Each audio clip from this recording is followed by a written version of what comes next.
कहीं दलान में रखल बड़े आय है सब बजरंग बली का है नानी लोग।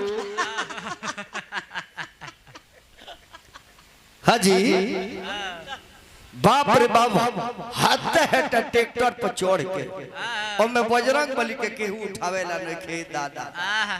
बजरंग बली के दू जना ठेला पर ठेला तारे उनका लगे मोमबत्तियों नहीं खे जर आ हेकनी के लगे चक पक चक पक चक पक। बताइए कहता ले जे हनुमान जी क्या खड़ा हो, हनुमान जी क्या खड़ा कि ऑर्केस्ट्रा क्या खड़ा है।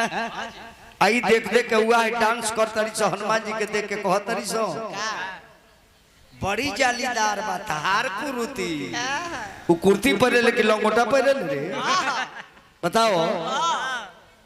ऐसे नैना जी तू अपना ड्यूटी में लग जा।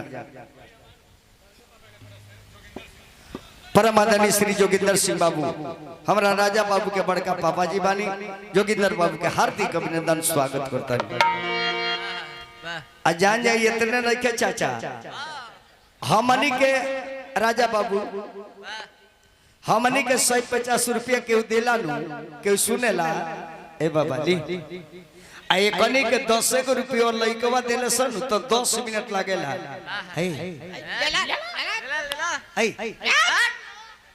चाहे सके में एकन को अंगुरिया धरा जा यहाँ अंगुरिया लइका धइले सो कि टावर जन छोले बतन भन भन पकड़े लागेला।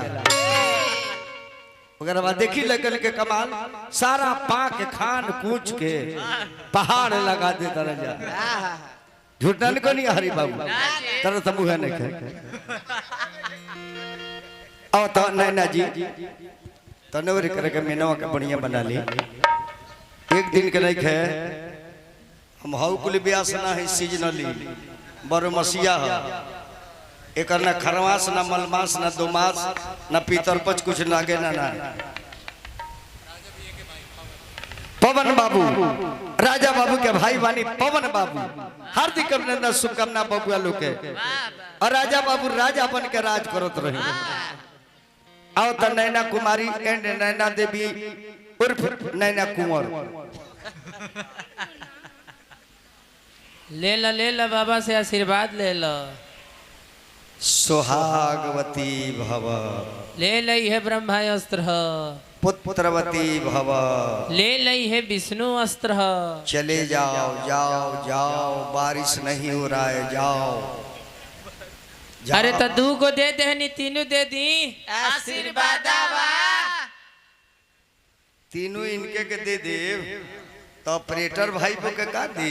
अरे जाओ और घेवड़वा लटक के फरल बा उतूर के दे दी आही बाब न खजानो उतम कर मेहरारू चोखे बनाओ मैं तुर के लेके भाग गइल बा।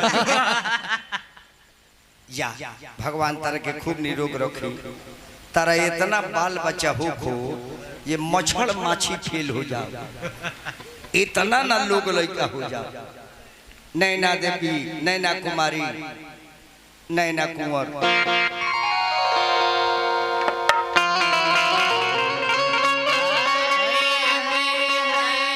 बोले पर नहीं बड़े